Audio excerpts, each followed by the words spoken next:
अब मिससेंस म्यूटेशन की एग्जाम्पल को देखते हैं। हमारे पास इसकी मोस्ट कॉमन एग्जाम्पल जो है वो है सिकल सेल एनीमिया।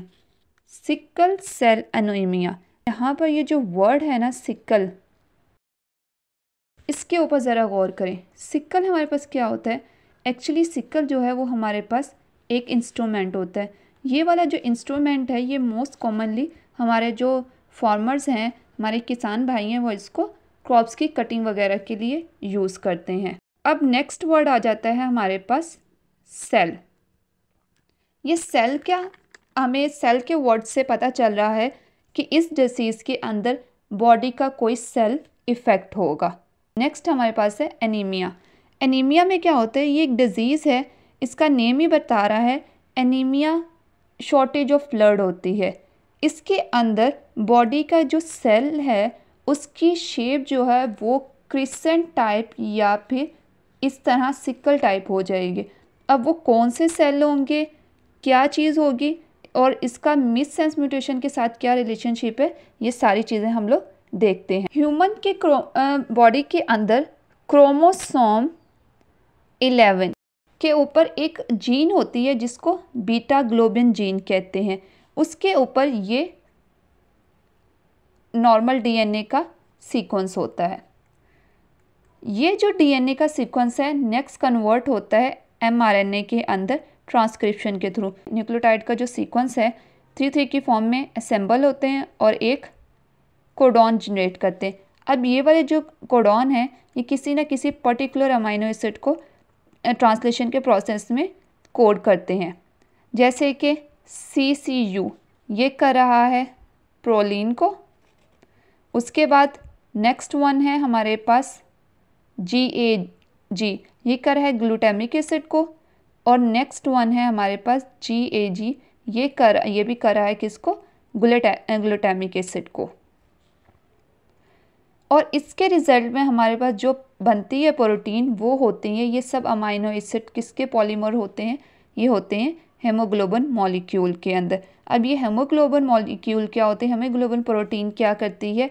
इसका फंक्शन होता है ये O2 की ट्रांसपोर्ट करती है, यानी कि ऑक्सीजन कैरिंग प्रोटीन होती है। ये पूरी बॉडी के अंदर ट्रांसपोर्ट करती है किसको? ऑक्सीजन को। और ये कहाँ प्रेजेंट होती है? ये प्रेजेंट होती है RBCs के अंदर, यानी कि रेड ब्लड सेल्स के अंदर प्रेजेंट होती है।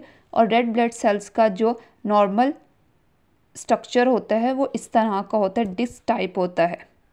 अब ये थी हमारे पास नॉर्मल सिचुएशन, नॉर्मल सिनेरियो। अब देखते हैं कि म्यूटेशन जब आ जाती है तो तब क्या होता है। मिससेंस म्यूटेशन में क्या होता है? डीएनए का सीक्वेंस जो है क्रोमोसोम्स 11 के अंदर, कुछ ह्यूमंस के अंदर ये जो डीएनए का सीक्वेंस है ये चेंज हो जाएगा, सब्स्टिट्यूशन हो जाएगी। पहले ये केस था, उससे ये वाला केस बन रहा है।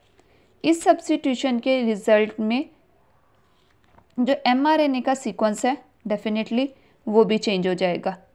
एमआरएनए के ऊपर यहाँ पर देखें GAG था, यहाँ पर GUG बन गया। टोटल जो कोडॉन है वो चेंज हो गया। अब ये जो GUG कोडॉन है ये नेक्स्ट किसको कोड कर रहा है? ये हमारे पास कर रहा है वैलिन को। 6 पोजीशन के अंदर जब नॉर्मल ह्यूमन ग्लोबन के प्रोटीन के अंदर जब 6 पोजीशन के अंदर चेंज आता है, मिससेंस म्यूटेशन होती है, तब वो क्या करता है? ग्लूटामिक एसिड की जगह रिप्लेसमेंट किसकी हो जाती है? वैलिन की रिप्लेसमेंट हो जाती है। और उससे जो हेमोग्लोबिन का स्ट्रक्चर बनता है वो इस टाइप का होता है। पहले देखिए कितना डिफरेंस है दोनों के अंदर। पूरा डिस्टर्ब हो गया, स्ट्रक्चर भी डिस्टर्ब हो गया और उसके रिजल्ट में फंक्शन भी डिस्टर्ब हो जाएगा। रेड ब्लड सेल्स की जो शेप है वो हमारे पास शेप जो है वो इस तरह क्रिसेंट टाइप हो जाती है। क्रिसेंट बोला जाता है ये जो पहली 2 या 3 रातों का चांद होता है उसकी शेप बिल्कुल इस तरह होती है, या इस तरह की सिकल टाइप हो जाती है। इसी वजह से ये जो डिज़ीज़ है इसका नाम है हमारे पास sickle cell anaemia. Sickle cell anaemia में क्या होता है कि शॉर्टेज हो जाती है RBCs के अंदर।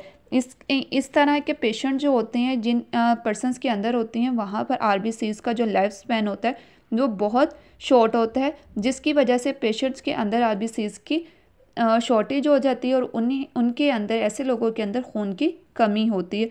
और ये किसकी वजह से होती है? ये होती है कंजर्वेटिव मिससेंस म्यूटेशन की वजह से, क्योंकि हम लोगों ने पढ़ा था कि नॉन कंजर्वेटिव म्यूटेशन मिससेंस म्यूटेशन की वजह से होती है। नॉन कंजर्वेटिव म्यूटेशन के अंदर ही होता है कि जो एक अमाइनो एसिड है ग्लूटामिक एसिड, जो एक ग्लूटामेट एसिडिक एसिड है, ये वैलीन के अंदर कन्वर्ट हो रहा है। चार्ज भी डिफरेंस है और इनकी जो प्रॉपर्टीज़ है ये टोटली डिफरेंट है, और इसके रिजल्ट में जो म्यूटेशन होती है वो होती है नॉन कंजर्वेटिव म्यूटेशन, और ये हार्मफुल होती है, और ये एक इनहेरिटेड डिसीज़ है जो कि जनरेशन टू जनरेशन पास होती है। पेरेंट्स के अंदर होगी, डेफिनेटली ये ऑफस्प्रिंग के अंदर भी आएगी। तो ये था हमारा मिससेंस म्यूटेशन।